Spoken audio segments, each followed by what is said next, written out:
Something extraordinary unfolded in Nepal, sparked by an unexpected government move, a sweeping ban on social media. Overnight, 26 major platforms — Facebook, Instagram, WhatsApp, YouTube, X, formerly Twitter, LinkedIn, even Snapchat — were blocked nationwide. Officials claimed these companies hadn't registered or complied with Nepali regulations. On paper, it seemed like bureaucracy. But for Nepal's youth, it became the final straw. What followed stunned the country. On Monday, September 8th, thousands of young people, many still in school uniforms, poured into the streets of Kathmandu. They rallied outside parliament, demanding answers. Some tried to push through the gates. Police struck back with water cannons, tear gas, and eventually live bullets. By nightfall, at least 20 protesters were dead, hundreds injured, and the army imposed a strict curfew across the capital.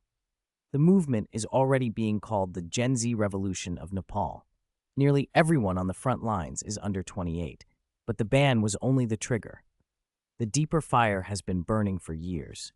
Nepal's youth are disillusioned with a political class dominated by the same aging leaders — Oli, Prachanda, Doba, all in their 70s, clinging to power while the nation stagnates. Jobs are scarce, unemployment is chronic, and more than 80% of workers are stuck in insecure, low-wage informal labor. Every year, thousands leave for jobs abroad. Meanwhile, corruption is rampant — land scams, fake refugee rackets, shady commissions. Politics has become hereditary, with powerful families passing down influence. Just before the blackout, hashtags like NepaKids and Nepo Babies trended online, mocking politicians' children flaunting luxury lifestyles suspected to be funded by graft. So when the government silenced Facebook and Instagram, it wasn't just about losing apps. It meant losing their voice, their outlet for frustration, their platform for accountability, their only tool for mass mobilization. At the center of the protests is Hami Nepal, an NGO chaired by Sudan Gurung. Its message is blunt: this is a response to corruption and government overreach. Protest chants echoed the same: stop corruption, not social media. But beneath the surface, things grow murkier.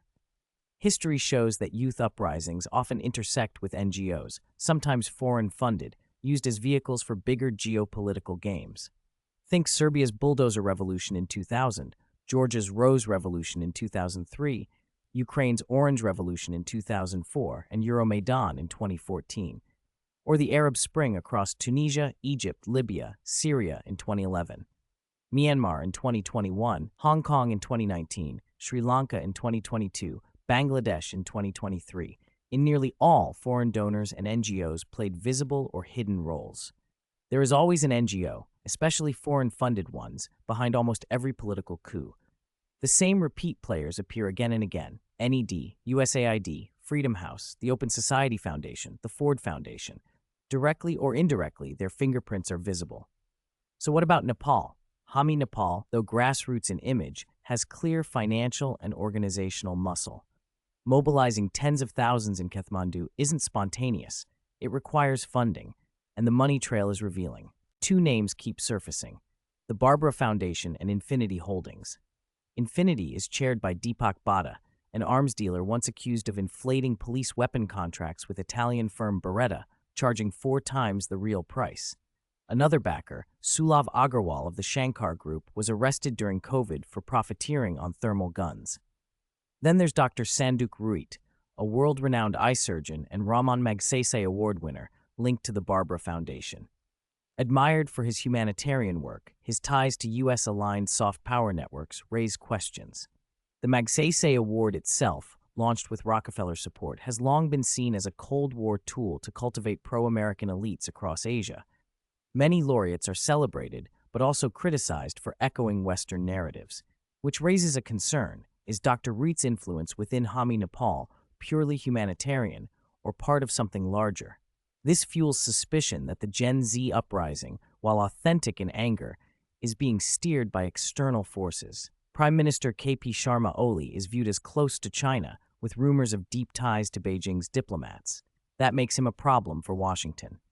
Toppling his government and elevating a younger pro-Western figure would serve U.S. strategy in South Asia. One name floated as a possible successor: Balendra Shah, rapper turned mayor of Kathmandu. Popular among youth, he mirrors Bangladesh's recent shift, where Nobel laureate Muhammad Yunus rose to power after Sheikh Hasina fled, winning instant Western approval. Shah could be the fresh face Washington prefers in Nepal. Why Nepal? On the map, it's small and landlocked, but geopolitically, it sits between India and China. At a time when both powers lean closer through groups like the Shanghai Cooperation Organization, the U.S. seeks pressure points. A pro-Western government in Kathmandu would help check both Beijing and New Delhi. Even U.S. diplomacy reflects this view. Recently, President Trump appointed Sajo Gore, just 38, as ambassador to India and special envoy for South and Central Asia.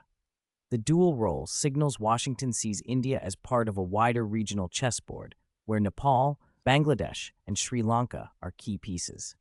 A young envoy also appeals to restless youth populations who increasingly drive politics across Asia.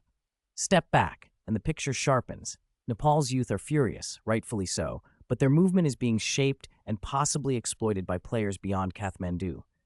The U.S. and its networks appear eager to destabilize any government leaning too close to China. So, is this a genuine uprising against corruption or another instance of local grievances being absorbed into global geopolitics? The answer depends on perspective. What's certain is this: corruption in Nepal is real, inequality runs deep, and Gen Z's anger is raw. But the speed of mobilization, the NGO networks, and the funding trails suggest powerful forces at play. The irony is stark. The very elites and foreign institutions backing these protests are often tainted with scandals of their own. They don't care about Nepali youth out of compassion. They care because Nepal is a strategic battleground. Whether it becomes remembered as a Gen Z revolution or a foreign-backed maneuver, one thing is clear. Nepal stands at a crossroads. Its young people demand change. The question is, will that change serve them or someone else's agenda?